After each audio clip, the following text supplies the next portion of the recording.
नमस्कार, good morning friend. और टाइनस की कहानी में आपका स्वागत है। उम्मीद है आप और आपकी फैमिली अच्छी होगी, अपना ख्याल रख रही होगी। सोशल मीडिया जहां लोगों को जागरूक कर रहा है, लोगों के हुनर को बढ़ावा दे रहा है, लोगों की नई नई पहचान को आगे बढ़ा रहा है, तो वहीं दूसरी ओर सोशल मीडिया के माध्यम से या उसके द्वारा एक पूरा परिवार भी तबाह हो जाता है।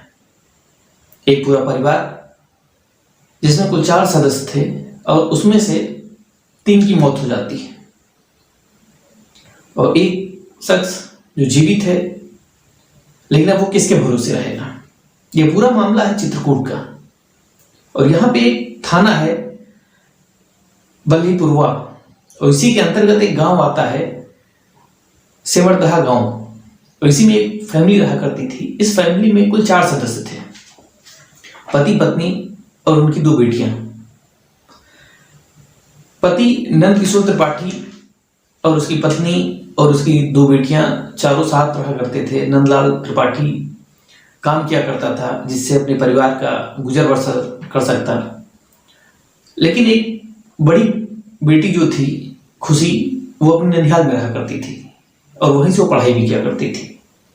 इस दौरान उसकी लगभग 18 साल की उम्र भी हो गई थी, वहीं से पढ़ाई कर रही थी। लेकिन समय बीत रहा था, सबकी नजर अंदाज से वो वहीं के रहने वाले एक शख्स जिसका नाम पंकज यादव था और उसी से उसका प्रेम प्रसंग बढ़ जाता है।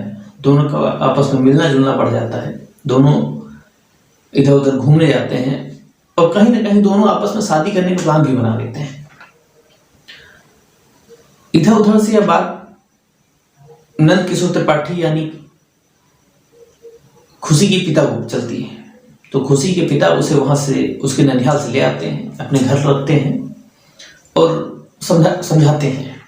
कई बार कोशिश करते हैं कि शायद उसकी बेटी समझ जाए कि वो अपनी मर्जी से कोई काम ना करे ऐसा, और कोई भी काम ऐसा ना करे जो उसकी समाज में बेइज्जती हो,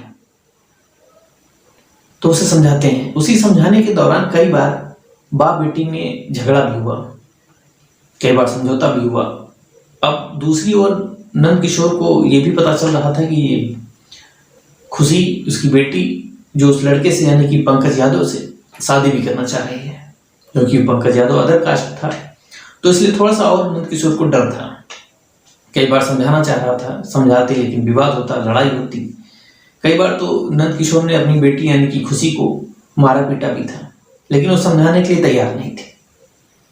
और इसी के चलते एक दिन अचानक नंद किशोर इतना ज्यादा परेशान हो जाते हैं, अपनी बेटी को समझाते हैं लेकिन वो बेटी समझती नहीं है और उसी हाथापाई में घर पे रखे रिवॉल्वर से नंद किशोर फायर कर देते हैं। फायर करते हैं तो गोली जाके उसकी बेटी यानी कि खुशी को लगती है, खुशी वहीं तड़पने लगती है। अब ये नज़ारा उसकी पत्नी ने देखा, पत्नी भी बीच बचाव में आती है और उसको भी एक गोली लग जाती है, तो उसकी तो मौके पर ही मौत हो गई। अब जैसे ही गोली की आवाज पड़ोसी सुनते हैं तो आनंद फानंद नंद किशोर त्रिपाठी के घर पहुंचते हैं, वहां का मंजर देखते हैं।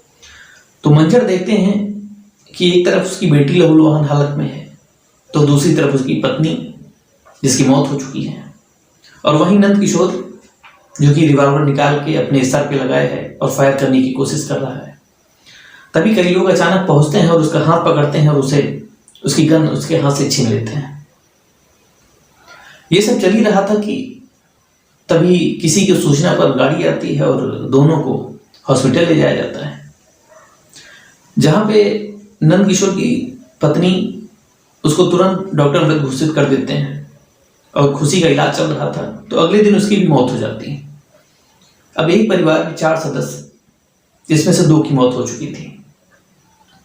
अब इधर जब लोग नंद किशोर को पकड़ने की कोशिश करते हैं तो नंद किशोर भी वहां से फरार हो जाता है और गायब हो जाता है। पुलिस आती, जांच पड़ताल करती है, नंद किशोर नहीं मिलता है। समय बीत रहा था, फिर अगले दिन अचानक घर से लगभग 2 किलोमीटर दूर एक जंगल था और वहीं पर एक शख्स की फांसी के फंदे से लटकी हुई लाश मिली। ग्रामीणों ने देखा तो ग्रामीणों ने फिर पुलिस को सूचना दी।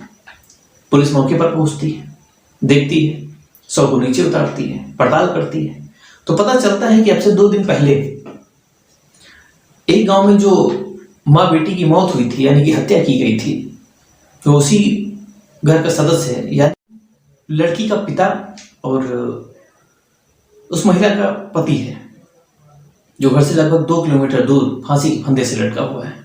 अब लोगों की चर्चा पे पुलिस ने बात आगे बढ़ाई और शव को उतारा, सील किया और पोस्टमार्टम के लिए भेज दिए हैं। अब लोगों का कहना यह भी था कि शायद उसकी फैमिली खत्म हो गई थी। अब एक बच्ची भी थी जो कि छोटी थी और काफी परेशान थी। कई बार वो अपना बहन का नाम लेकर, माँ का नाम लेकर, पिता का नाम लेकर बेहोश भी हो जाया करती थी। तो लोगों का ये भी कहना था कि शायद नंदकिशोर त्रिपाठी ने अपने आप को इसलिए खत्म कर लिया क्योंकि उसकी फैमिली खत्म हो गई थी और वो अब जीना नहीं चाह रहा था। तो एक छोटी सी स्टोरी थी जो कि सोशल मीडिया के चक्कर में एक पूरा परिवार तबाह हो गया। तो फिर मिलते हैं अगली स्टोरी के साथ, तब तक के लिए नमस्कार।